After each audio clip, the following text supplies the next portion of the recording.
Basta imaginar o seguinte cenário. Uma equipe de engenharia e matemática passa, 8 meses isolada num laboratório. Nossa, um isolamento total. Isso. E consumindo centenas de milhares de reais de orçamento para construir um modelo computacional gigantesco. E a expectativa lá em cima, né? Exatamente. O objetivo aí seria otimizar toda a operação de um porto de carga, por exemplo. É um trabalho exaustivo de codificação. Muito código, muita equação. Demais.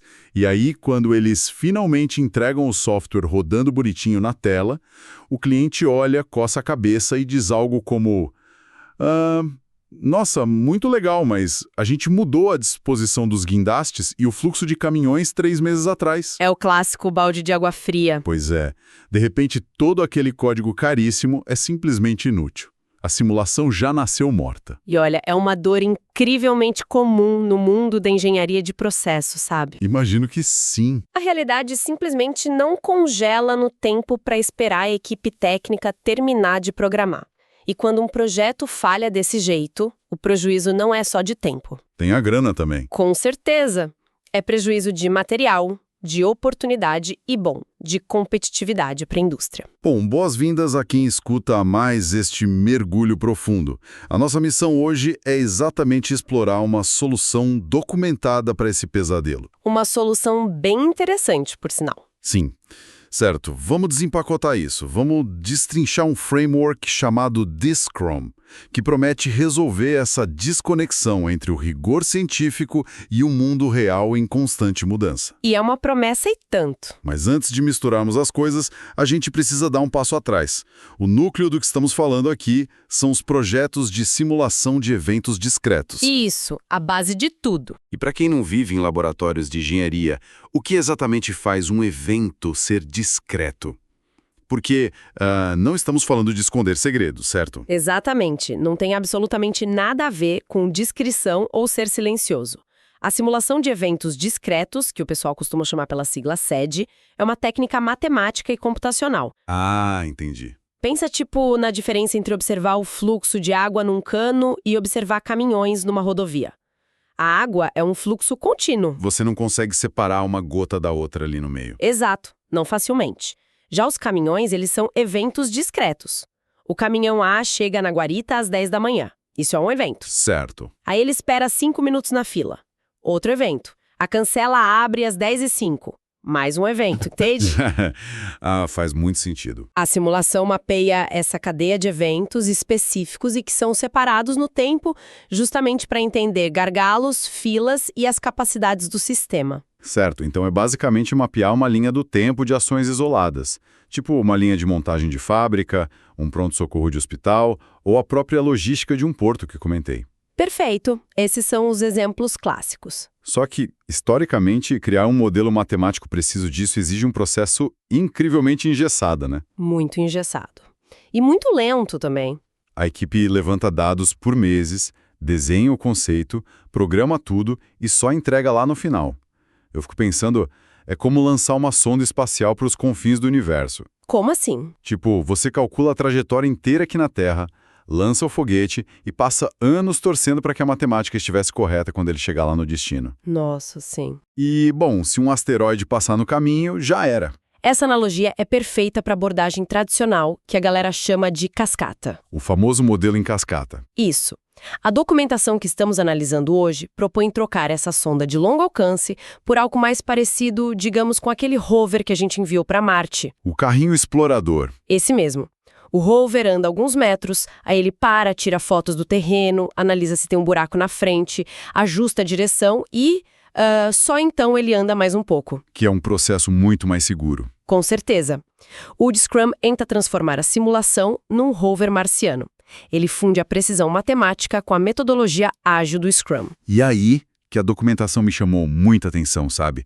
Porque, sinceramente, seria muito fácil pegar meia dúzia de jargões do Vale do Silício, colar os post-its na parede e dizer pronto, agora nossa engenharia é ágil. Seria o caminho mais preguiçoso. E acontece muito. Demais. Mas o texto que a gente tem aqui detalha uma integração teórica super profunda. Não é só uma colagem de métodos aleatórios. Longe disso. O framework detalhado nas fontes repousa sobre pilares assim muito específicos. Conta mais sobre esses pilares. De um lado, ele preserva toda aquela literatura de base da simulação de eventos discretos. Ele puxa as diretrizes de pesquisadores fundamentais como Montebet, E por que citar esse autor específico é tão importante? porque o trabalho dele foca num rigor extremo de documentação e validação. A simulação precisa ser cientificamente provada, sabe? Não pode ser só um palpite. Tem que ter a base técnica sólida ali. Exatamente. Do outro lado, o framework absorve os princípios do Scrum, desenhados pelo Schwaber e Sutherland, que garantem aquela adaptação constante. Então é uma ponte, na verdade. Isso. O DSCrum é a ponte entre a exigência acadêmica de que a matemática tem que estar perfeita e a exigência do mercado de que o produto tem que ter utilidade hoje. O que nos leva à engrenagem humana dessa máquina toda. Porque, bom, se estamos saindo de um modelo de laboratório isolado para um modelo de inspeção e adaptação contínua, o perfil de quem senta à mesa precisa mudar drasticamente, né? Muda completamente. Os papéis do Scrum tradicional são totalmente reinterpretados para o mundo da simulação. Como fica o Product Owner nessa história? Porque no software normal, ele representa o cliente. Sim, a mudança de paradigma começa por aí. Na simulação, o Product Owner, ou PO, é tipo o verdadeiro tradutor. Um tradutor. Isso, ele transita entre a diretoria, que só quer saber de reduzir custos na fábrica, e a equipe técnica, que está lá escrevendo equações diferenciais super complexas. Então ele faz o meio de campo. Exato. É ele quem garante que um modelo matemático não perca o foco no valor de negócio. Faz todo sentido. E ao lado dele a gente tem o Scrum Master, né? Que a documentação faz questão de frisar muito bem que não é um gerente de projeto tradicional. Aquela figura que fica focada em cobrar cronogramas, de jeito nenhum. É um facilitador, certo? Perfeito, é exatamente esse o termo. Ele é alguém que remove as pedras do caminho para a equipe técnica poder correr em paz. Imagino que a equipe técnica agradeça muito ter alguém assim. Sem dúvida, ele blinda a equipe daquelas interferências externas chatas e garante que o processo ágil esteja funcionando, promovendo a melhoria contínua da própria forma de trabalhar. Mas olha, aqui eu vejo um potencial ponto de atrito gigantesco. Onde? No terceiro papel, que é a Scrum Team, a equipe de desenvolvimento. A fonte diz que essa equipe precisa ser multifuncional. Sim, misturando diferentes perfis. Pois é, misturando os modeladores matemáticos que escrevem o código, os analistas de dados e os especialistas do domínio. Ou seja, as pessoas que operam o sistema real, tipo o gerente do porto ou o supervisor do chão de fábrica. O pessoal da linha de frente. Isso. Mas colocar o programador de equações na mesma sala que o supervisor operacional para debater cada passo não gera um caos. Ah, o choque de culturas. São. Isso não corre o risco de virar uma daquelas reuniões infinitas discutindo detalhes operacionais irrelevantes que, no fim das contas, só atrasam a codificação real? É uma preocupação muito válida. Porque esse choque de culturas é bem real mesmo. É o acadêmico focado na abstração versus o operador focado na prática diária ali. E como o Scrum resolve isso? A documentação defende que esse atrito, desde que estruturado, é justamente a vacina do framework. A vacina? Isso. Pensa que o grande problema da simulação tradicional é aquela síndrome da matemática perfeita para a realidade errada. Nossa, sim. Já vi muito isso acontecer. Se o modelador fica isolado na sala dele, ele pode assumir uma premissa estatística linda de que a máquina nunca para. Porque, na teoria, a máquina funciona perfeitamente. Exato. Mas aí o supervisor da fábrica, estando dentro da equipe desde o começo, vira e diz algo comum. Olha, a cada 2 horas, essa esteira superaquece e o operador precisa jogar a água nela por 10 minutos. Ah, entendi o ponto. E essa informação não estaria em nenhum manual técnico. Nem num manual e nem numa planilha oficial de dados. É o famoso conhecimento tácito. Precisamente. Ter esse especialista do domínio dentro do time garante que o código reflita, digamos, a malícia da operação real desde o primeiro dia. Exatamente isso. O atrito de debater isso numa reunião inicial é infinitamente mais barato do que descobrir esse detalhe meses depois, quando o código já está todo pronto. É uma economia de retrabalho absurda, para falar a verdade. E, bom, falando nessas reuniões, isso nos leva diretamente ao ritmo de trabalho dessa equipe diversificada. O coração do Scrum. Isso. A engrenagem gira através das sprints, que a documentação estabelece entre 2 e 4 semanas. Mas tem um evento visualmente muito destacado no material. É o Daily Scrum. Que no fluxograma deles recebe o ícone de um relógio, né? Sim, o reloginho. E eu queria entender o motivo. O relógio tá lá para enfatizar o conceito de time box. O Daily Scrum é aquela reunião de alinhamento tático que deve durar entre 15 e 20 minutos, estourando. Bem rápido, então. Sim, o objetivo é a equipe olhar um para o outro e responder 3 coisinhas rápidas. O que fizemos, o que faremos hoje e o que está bloqueando a gente. Ou seja, não é um fórum para resolver equações complexas na lousa, né? De jeito nenhum. Se for para isso, a reunião falhou. Mas olha, tem um detalhe nessa parte que quebra uma das regras mais sagradas do modelo ágil. Quem conhece Scrum sabe que o Daily tem esse nome por um motivo bem óbvio. Porque é diário. Exato, é diário. Só que o Scrum flexibiliza isso de um jeito curioso. A documentação indica que essas reuniões de alinhamento podem acontecer a cada 2 dias ou até de forma totalmente assíncrona via ferramentas de texto. Pelo WhatsApp ou Slack, por exemplo. Pois é. Mas por que afrouxar algo que é considerado o coração do alinhamento ágil? Porque o framework tem a inteligência de olhar para a realidade prática de quem atua com simulação técnica. É bem diferente do mundo de software. Como assim? Pensa numa startup de tecnologia, onde todo mundo está dedicado 100% àquele aplicativo. É fácil fazer todo mundo parar no mesmo horário. Sim, é o trabalho deles em tempo integral. Mas um projeto de simulação de eventos discretos geralmente envolve pesquisadores acadêmicos com aulas para dar, engenheiros sêniores que também cuidam de outras plantas fabris. É uma galera super ocupada. Muito. E supervisores operacionais que têm o dia a dia da empresa para tocar. A alotação dessa equipe quase nunca é exclusiva. Ah, faz muito sentido. Se você obriga um supervisor de fábrica que está apagando incêndio o dia todo a entrar numa chamada todo santo dia, no mesmo horário, a metodologia vira um peso. Vira uma burocracia irritante e não uma ferramenta que ajuda. Exato. O The Scrum compreende que o importante não é o ritual religioso do horário fixo, mas sim preservar a cadência de inspeção e adaptação. A cada 2 dias, ou mesmo de forma assíncrona, mas bem estruturada, a equipe mantém o pulso do projeto. E o melhor, sem paralisar as outras funções críticas desses profissionais. Isso é fantástico. Agora, tem outra exigência forte da metodologia ágil que eu preciso questionar. Pode mandar. Ao final de cada ciclo de 2 a 4 semanas, a equipe precisa entregar um incremento do produto. Em desenvolvimento de software convencional, isso é bem fácil de visualizar. É uma tela nova, um botão de pagamento funcionando. Isso. Você clica e ele faz alguma coisa. Você pode testar. Mas como você entrega um pedaço funcionando de uma teoria matemática de logística? Realmente é abstrato demais. Não dá para entregar meia equação para o cliente testar, entende? O que é um incremento tangível nesse contexto de simulação? Olha, é um desafio de tangibilidade gigante, mas que o framework resolve de forma muito pragmática. Um incremento no DC não precisa ser um software rodando imediatamente na primeira semana. Então pode ser algo mais teórico no começo. Sim, na fase inicial, o incremento pode ser o modelo conceitual aprovado. Pense num diagrama lógico e detalhado que mapeia perfeitamente a realidade. Certo, é um artefato que já gera valor e reduz muito a incerteza do cliente. O mapa validado já é um passo-avanço, digamos assim. Concordo. Mas e nas fases seguintes, quando o código começa de fato? Quando a programação começa para valer, o incremento passa a ser submodelos funcionais em ferramentas de mercado. O texto menciona bastante o uso de softwares como o Flexim. O que é o Flexim, para quem não conhece? A equipe desenvolve e entrega, ao final da sprint, apenas a simulação da área de recebimento de materiais. Só aquele pedaço. Isso. Só que totalmente funcional e validada em 3D.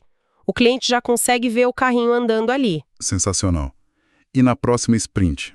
Na sprint seguinte, eles entregam um submodelo da área de embalagem, só que já integrado àquele primeiro da recepção. Vai montando o quebra-cabeça. E nas sprints finais? O incremento pode ser um relatório estatístico de experimentos que foram rodados sob condições muito específicas. O critério básico é o seguinte: ao final do ciclo, a equipe precisa ter algo provável, auditável e muito útil para apresentar aos diretores. Cara, isso muda tudo na percepção de quem está pagando pelo projeto. Com certeza, gera outra confiança. Imagina o alívio de ver um caminhãozinho em 3D rodando corretamente na área de recebimento no Flexim logo no primeiro mês. Em vez de ficar só ouvindo promessas de que o código está indo bem, confia na gente. É uma diferença brutal.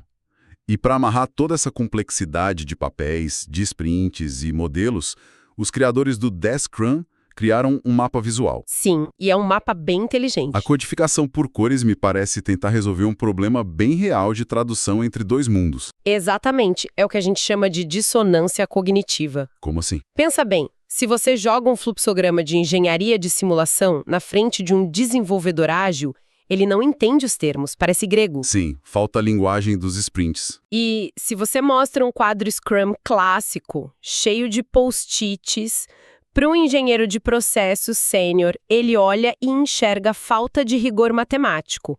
As cores no mapa do Scrum resolvem exatamente esse ruído. De forma bem elegante, inclusive. As caixas em branco, pelo que eu vi, são as etapas duras da engenharia de simulação.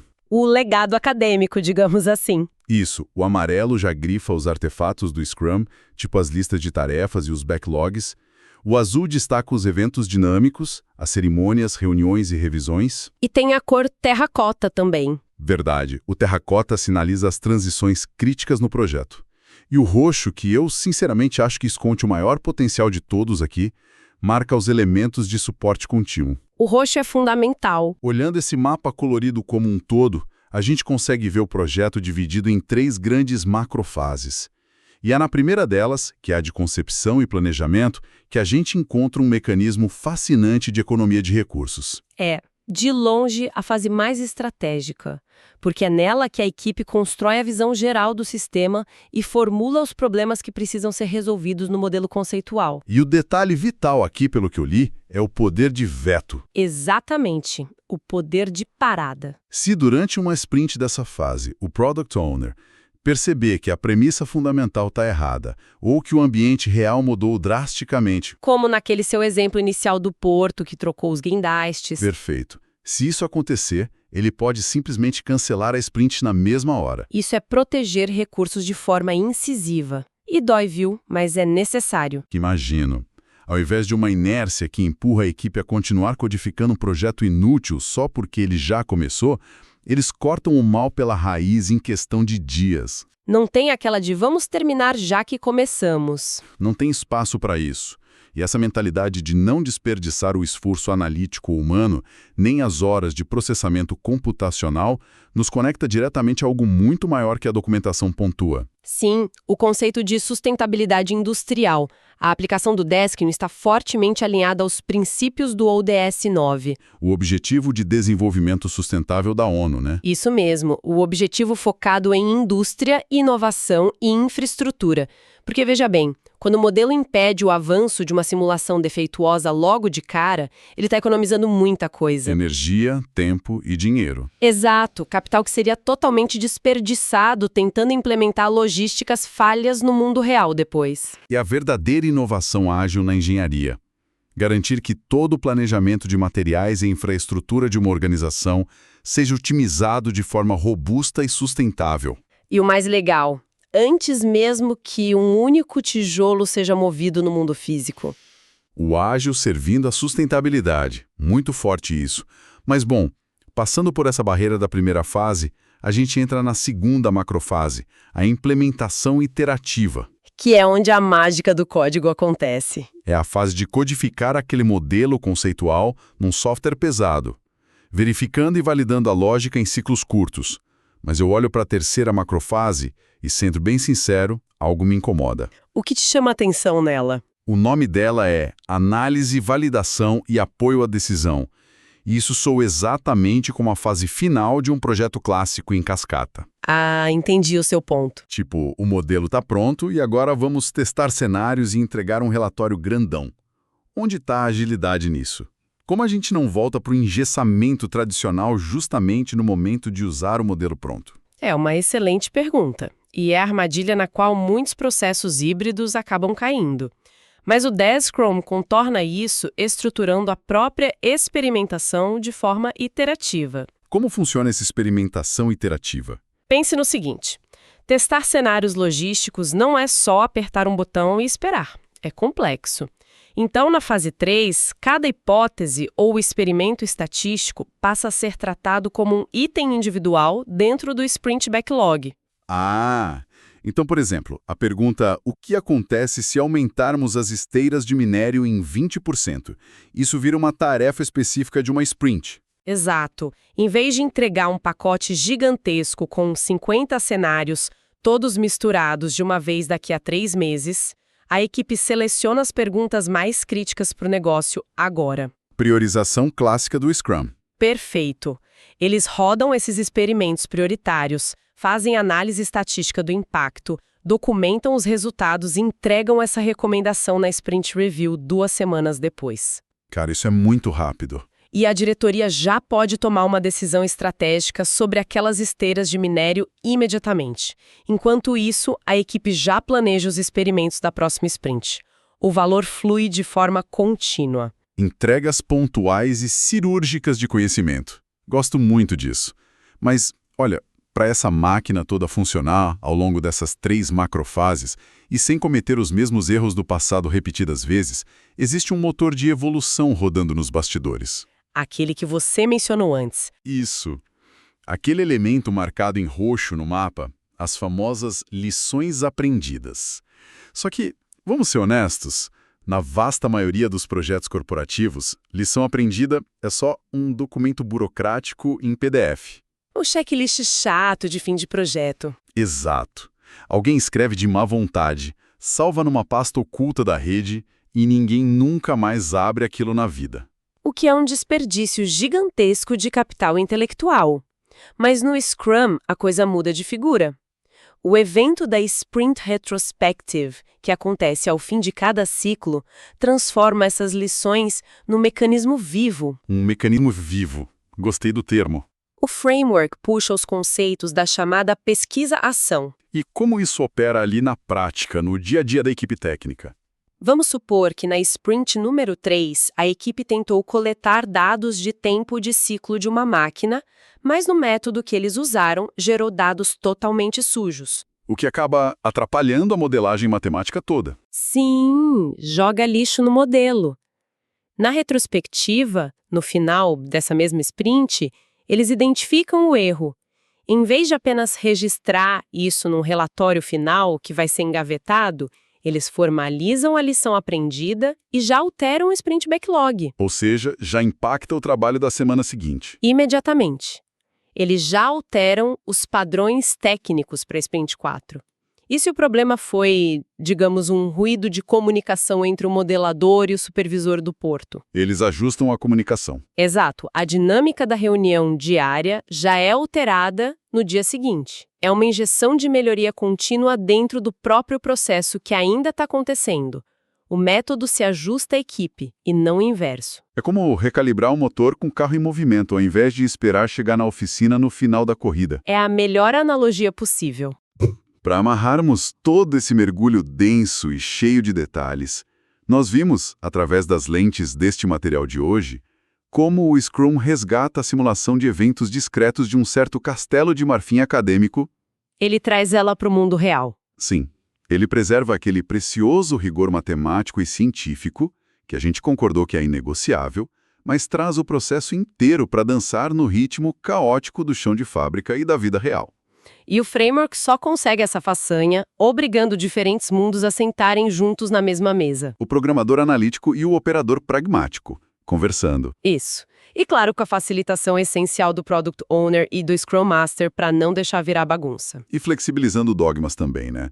Compreender que profissionais sêniores precisam de ritmos diferentes para as reuniões diárias, ou que um incremento pode ser um modelo lógico validado e não necessariamente um software rodando em tela. Isso demonstra uma maturidade profunda de quem desenhou o framework. O mapa visual ali funciona como um tradutor universal para todo mundo. É verdade. E acaba protegendo orçamentos industriais da armadilha de codificar a coisa certa de forma errada, ou a coisa errada de forma perfeita. Uma armadilha que engole milhões todos os anos. E tudo isso nos deixa com uma provocação final irresistível. O material mostra que foi possível pegar uma disciplina matemática super complexa, que é famosa por exigir planejamento total prévio, e injetar nela a flexibilidade contínua de rotas. E deu super certo. Sim. Então, se conseguimos tirar a venda dos olhos e parar de agir às cegas na engenharia de logística industrial, a pergunta que fica é: quais outros setores profundamente engessados e tradicionais ao nosso redor estão apenas esperando por alguém com a coragem de cruzar disciplinas? Olha, daria para pensar em vários. Seja em aprovações de pesquisa científica, no design curricular da educação formal ou até mesmo na tramitação lenta de políticas públicas. As possibilidades são enormes se a gente usar a lógica certa. Quais outras áreas pesadas poderiam despertar seu verdadeiro potencial amanhã se alguém simplesmente desenhasse o framework híbrido adequado hoje? Fica essa reflexão para quem nos acompanha tentar identificar isso na sua própria área de atuação. Um excelente exercício para se fazer. Com certeza. Agradecemos imensamente a companhia intelectual em mais essa exploração de hoje. Um abraço e até o próximo mergulho profundo.